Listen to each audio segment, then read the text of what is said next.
हाँ तो मेरे फौजी भाइयों, कैसे आप लोग हैं? वर्दी का सपना देखते हो तो मेहनत करना सीख लो। ठीक है। एक होती है मजबूरी मेहनत कराती है, एक होता है शौक। तो जिनका शौक है वर्दी पाना, उनके सपने थोड़ा देर से पूरे होते हैं, क्योंकि वो अपने मन की मर्जी होती है।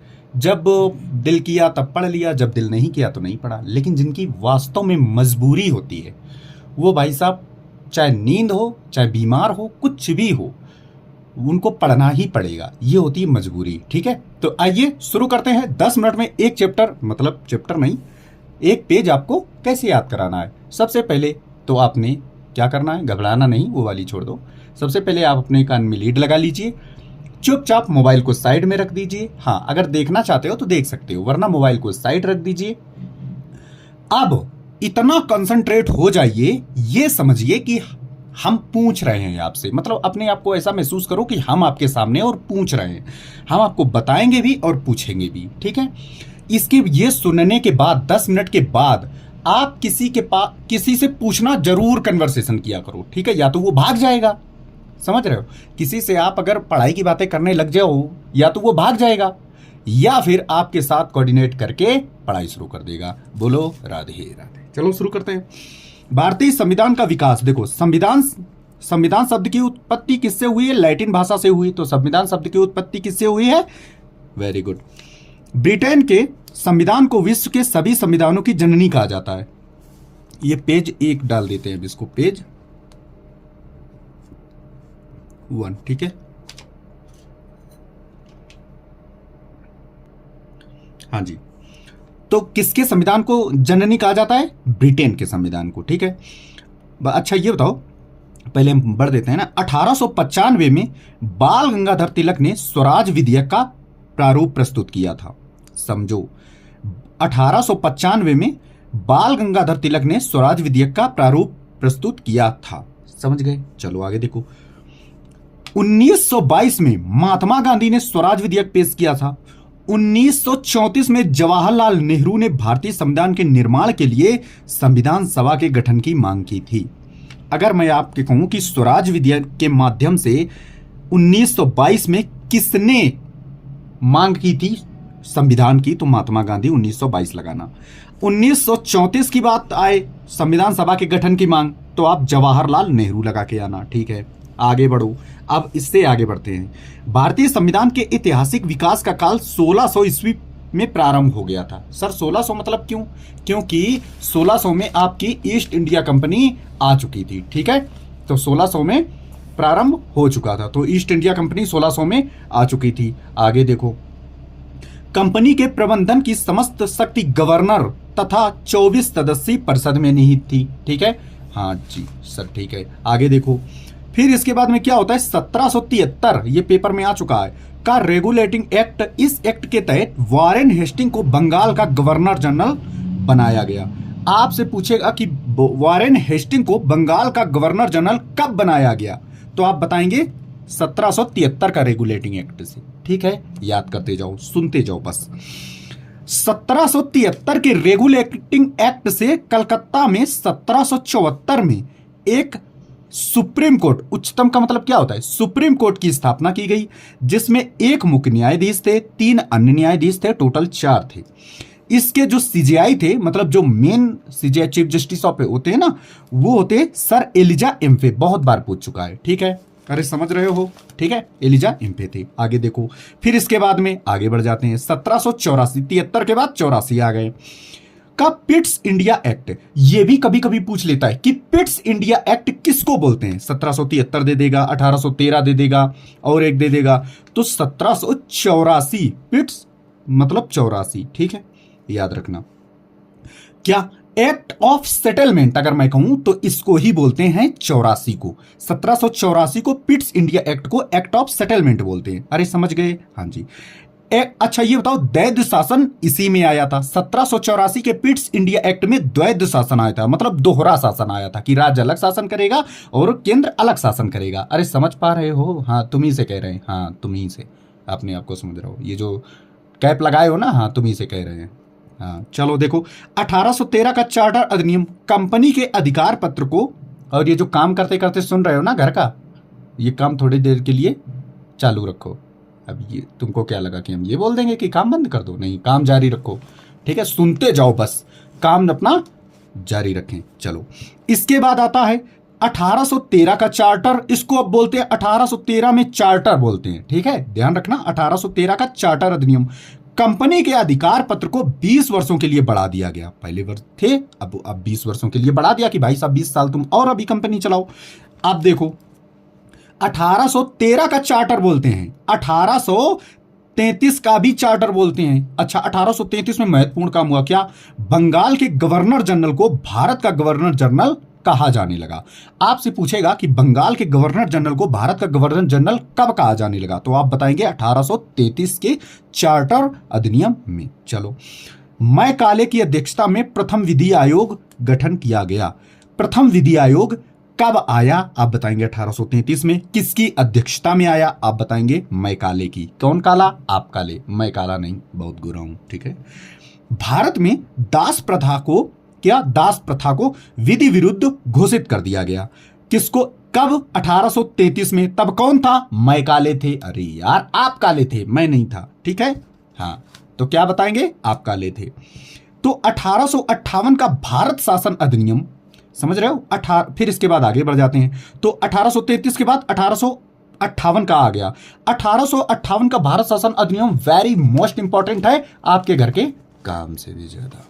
आगे देखो, भारत शासन अधिनियम। भारत का शासन कंपनी के हाथों से ब्रिटिश महारानी के हाथों में चला गया। आपसे बहुत बार पूछा जाएगा, मुझे लगता है दिल्ली पुलिस में भी पूछा, ये आरपीएफ में भी पूछा गया था कि ब्रिटिश कंपनी का अधिकार ब्रिटिश के हाथों कब गया, तो 1858 में। अरे समझ गए। मुगल सम्राट के पद को कब समाप्त किया गया? अच्छा ये बताओ, मतलब अंतिम मुगल सम्राट कौन था? बहादुर शाह जफर या अकबर द्वितीय? बताएं जल्दी, कमेंट करके बताओ, ठीक है।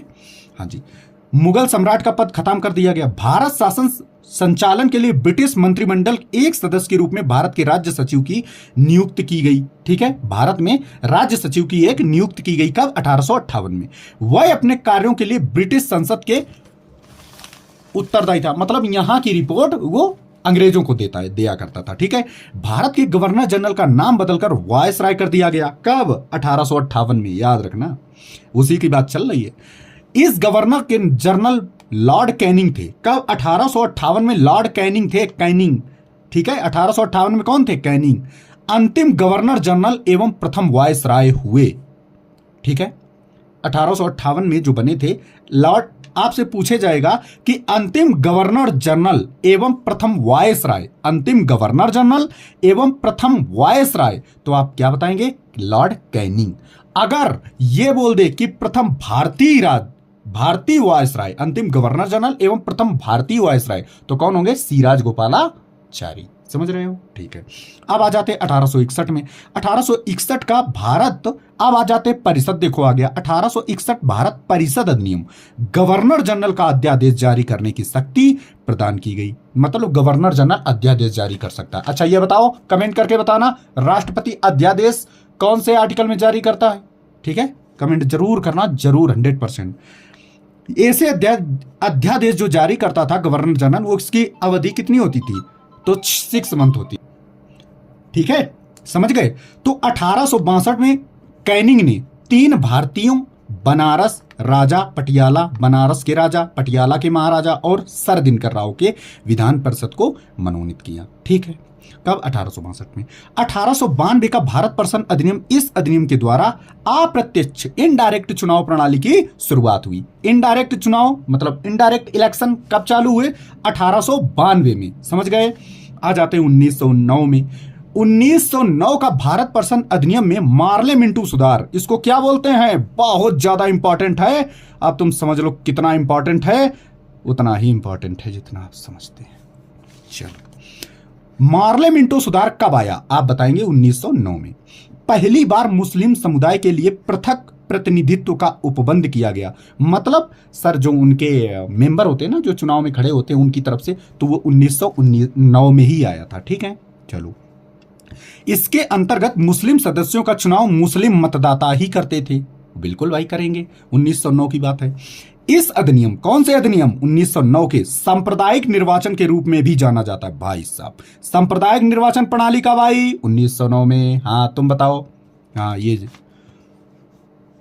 ठीक है, पानी आनी बाद में पीते रहना। सत्येंद्र प्रसाद सिन्हा वायसराय की कार्यपालिका परिषद के प्रथम भारतीय सदस्य बने।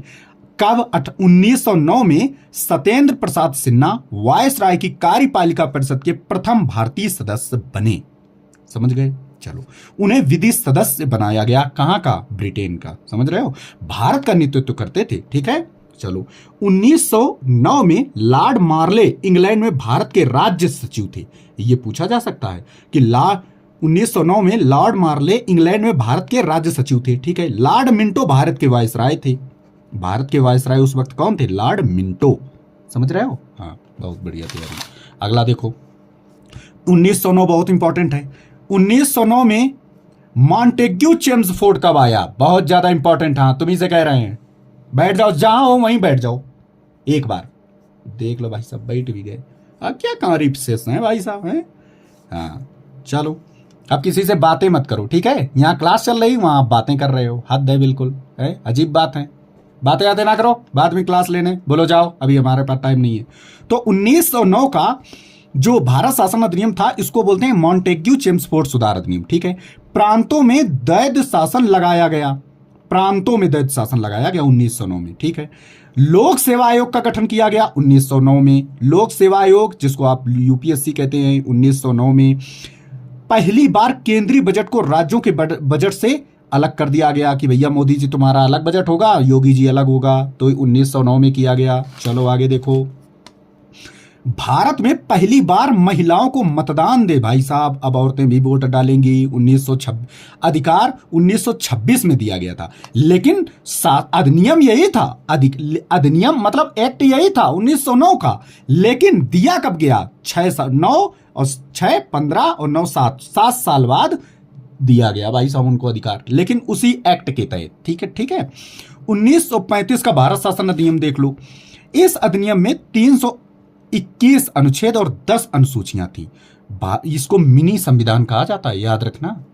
ये यहां तक कि जब 1900 और जब बोलते हो ना, जब संविधान बन रहा था, मतलब जब ये निर्माण हो रहा था, तो भीमराव अंबेडकर जी ने ये कहा था कि ये सब क्या करने की, इतना पैसा क्या फूंकने की जरूरत है, इतना टाइम इतना पैसा क्या फूकने की जरूरत है, हम अपना भारत 1935 के भारत शासन अधिनियम से चला सकते हैं। समझ रहे हो, ये उन्होंने कहा था। 10 अनुसूचियां थी, 321 अनुच्छेद से आपसे ये पूछ सकता है। चलो, द्वैध शासन जो लगाया गया था उसको हटा दिया गया 1935 में, ठीक है। आपसे पूछा जाएगा द्वैध शासन कब हटाया गया, तो आप बताएंगे 1935 में, ठीक है। द्वैध शासन और तथा केंद्र में द्वैध शासन की स्थापना की थी। यह प्रांत वाली बात हो रही थी कि प्रांत के हटा दिए गए, अब केंद्र में द्वैध शासन लगा दिए गए, ठीक है। चलो ठीक है। सांप्रदायिक निर्वाचन पद्धति का विस्तार हुआ। सांप्रदायिक निर्वाचन प्रणाली कब आई, 1935 में। म्यांमार बर्मा जिसको बोलते हैं भारत से अलग हुआ, कब, 1935 में।